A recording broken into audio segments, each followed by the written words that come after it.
Welcome to SS foundation. आज की video में हम देखेंगे प्रतियोगी परीक्षाओं से संबंधित करंट अफेयर्स के कुछ महत्वपूर्ण प्रश्न। वीडियो को अंत तक देखना ना भूलें। यदि हमारा वीडियो आपको पसंद आए तो वीडियो को लाइक करें, कमेंट करें, शेयर करें एवं हमारे चैनल को सब्सक्राइब कर लें ताकि जो भी वीडियो आएगा उसका नोटिफिकेशन आपको सबसे पहले मिल जाया करेगा। तो आइए चलते हैं कुछ प्रश्नों की ओर। हमारा पहला प्रश्न है, credit ratings agency care ratings ने अजय महाजन को आगामी कितने वर्षों के लिए कंपनी का नया प्रबंधक निदेशक और मुख्य कार्यकारी अधिकारी नियुक्त किया है? ऑप्शन है 7 साल, 5 साल, 3 साल, 4 साल। इसका आंसर होगा बी, 5 साल। केयर रेटिंग्स के निदेशक मंडल ने अपनी बैठक में बोर्ड द्वारा गठित नामांकन और पारिश्रमिक समिति की सिफारिश के आधार पर यह नियुक्त की है।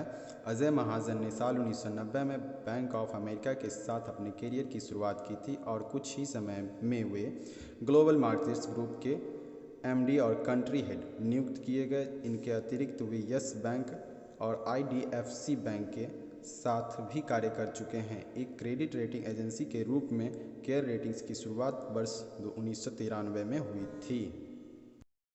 अब चलते हैं दूसरी प्रश्न की ओर। हाल ही में किस शहर में स्थित inter university centre for astronomy and astrophysics के एक वैज्ञानिक युगल ने प्राइमोर्डियल ब्लैक होल का अध्ययन किया जो ब्रह्मांड के गतिज ऊर्जा स्तरों में एक छोटे से टकराव के परिणामस्वरूप पैदा हुआ था? हमारा ऑप्शन है पुणे, जयपुर, पटना और लखनऊ। हमारा सही आंसर होगा A, Pune. Primordial black hole hot big bang चरण के दौरान निर्मित हुए थे। यह माना जाता है कि बड़े पैमाने पर तारों के पतन जो किसी सामान्य ब्लैक होल को संदर्भित करते हैं उनके विपरीत विकिरणों के पतन के परिणाम स्वरूप बनते हैं। प्राइमोर्डियल ब्लैक होल 3000 किलोमीटर के क्षेत्र में विस्तृत हो सकता है या एक परमाणु के नाभिक की तरह बेहद छोटा हो सकता है। वैज्ञानिकों के अनुसार जैसे जैसे समय बीतता रहा है, इन्फ्लेशन क्षेत्र में प्रचलित यह एक सामान्य ऊर्जा समाप्त हो गई है। चलते हैं तीसरी प्रश्न की ओर। आरबीआई गवर्नर शक्तिकांत दास ने नकदी प्रवाह बनाए रखने के लिए हाल ही में रिवर्स रेपो रेट में कितने फीसदी कटौती करने की घोषणा की है? हमारा ऑप्शन है 0.55%, 0.45%, 0.75%, 0.25%। हमारा सही आंसर होगा D, 0.25%। RBI governor Shaktikanta Das ने रिवर्स रेपो रेट को 4% से घटाकर 3.75% कर दिया और रेपो रेट को बरकरार रखा है। उन्होंने कहा कि वैश्विक मंदी के अनुमान के बीच भारत की विकास दर अब भी पॉजिटिव रहने का अनुमान है और आईएमएफ के मुताबिक यह 1.9% रहेगी। आरबीआई ने नाबार्ड, सिडबी और नेशनल हाउसिंग बैंक को 50,000 करोड़ की मदद देने का घोषणा किया है। गौरतलब है पिछले महीने आरबीआई ने रेपो रेट 75 बेसिस पॉइंट घटाकर 4.4% किया था जो इसका 15 साल का निम्नतम स्तर है। अब चलते हैं हम चौथे प्रश्न की ओर। कोरोना वायरस के साए में हाल ही में किस देश में हुए संसदीय चुनावों में राष्ट्रपति मून जे-इन ने जीत हासिल कर ली है? हमारा ऑप्शन है रूस, दक्षिण कोरिया, जापान, ईरान।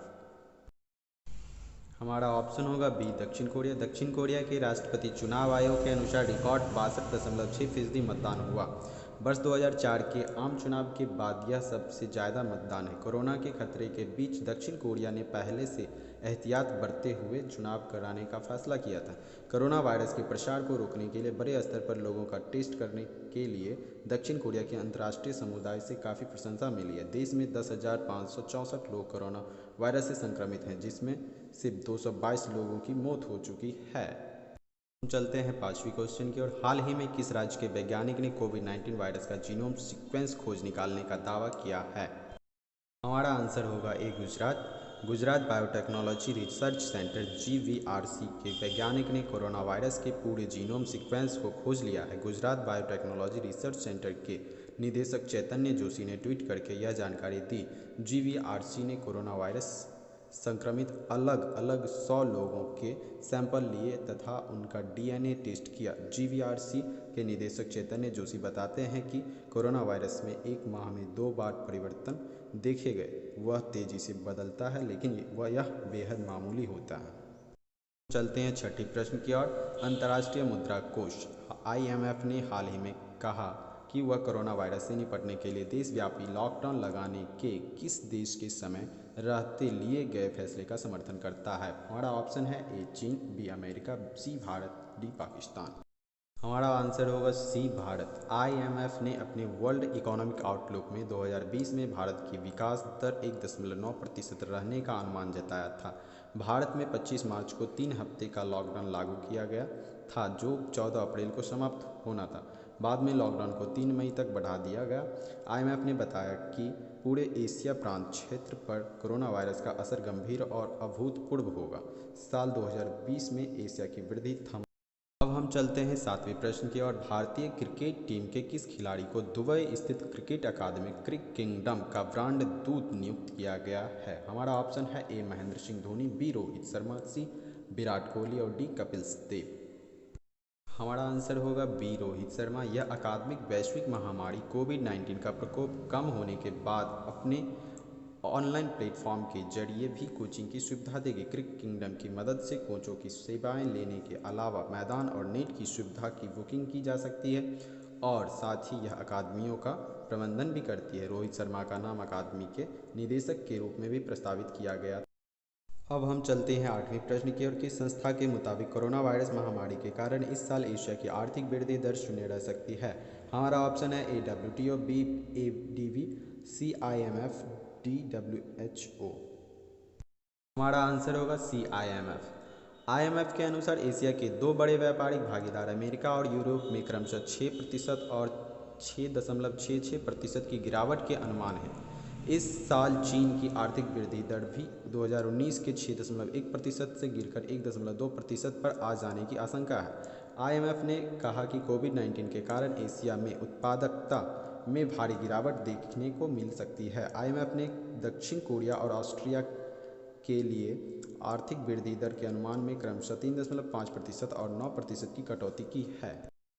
अब हम चलते हैं 9वें प्रश्न की ओर। कृषि मंत्रालय ने अच्छे मानसून की उम्मीदों के बल पर फसल वर्ष 2020 से 21 में देश में खाद्यान्नों का कुल उत्पादन 63.5 लाख टन बढ़ाकर कितने करोड़ टन करने का लक्ष्य तय किया है। हमारा ऑप्शन है A 29.83 crore ton, B 10.83 crore ton, C 85.83 crore lakh ton, D 99.83 lakh ton.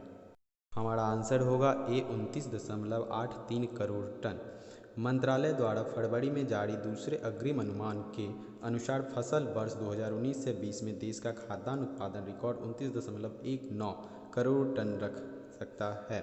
कृषि आयुक्त एस के मल्होत्रा ने खरीफ फसलों की बुआई की योजना तैयार करने के लिए आयोजित राष्ट्रीय स्तर के वीडियो कॉन्फ्रेंस में कहा कि भारत मौसम विभाग IMD का अनुमान है कि जून से सितंबर के दौरान दक्षिण पश्चिमी मानसून के कारण होने वाली बारिश कुल मिलाकर सामान्य रह सकती है। यह वर्षा पर निर्भर खरीफ फसल के लिए उम्मीद बढ़ाता है। अब हम चलते हैं 10वें प्रश्न की ओर। विश्व हीमोफीलिया दिवस निम्न में से किस दिन मनाया जाता है। हमारा ऑप्शन है ए 10 फरवरी, बी 15 मार्च, सी 14 जनवरी, डी 17 अप्रैल। आंसर होगा डी 17 अप्रैल। इस बार विश्व हीमोफीलिया दिवस की थीम गेट इन्वॉल्व्ड रखी गई है। हालांकि भारत में इससे बहुत कम लोग ही ग्रसित हैं, लेकिन फिर भी लोगों की इनके प्रति जागरूक होना चाहिए। हीमोफीलिया तथा अन्य आनुवंशिकी खून बहने वाले विकारों के बारे में जागरूकता बढ़ाने हेतु इस दिवस को मनाया जाता है। यह एक प्रकार की आनुवंशिकी बीमारी है जो बच्चों में उनके माता पिता से पहुंचती है। इनको 2 वर्गों में हीमोफीलिया ए तथा हीमोफीलिया बी में बांटा। उम्मीद करता हूं आपको ये वीडियो पसंद आया होगा और आपके लिए फ़ायदेमंद साबित हो। ऑनलाइन टेस्ट सीरीज से जुड़ने के लिए नीचे दिए गए नंबरों के माध्यम से आप हमसे संपर्क जोड़ सकते हैं। दोस्तों, यह क्वेश्चन आप लोगों के लिए है। देखते हैं कि इसका आंसर कितने लोग सही दे पाते हैं। तो कमेंट करके हमें बताइए इसका आंसर क्या होगा।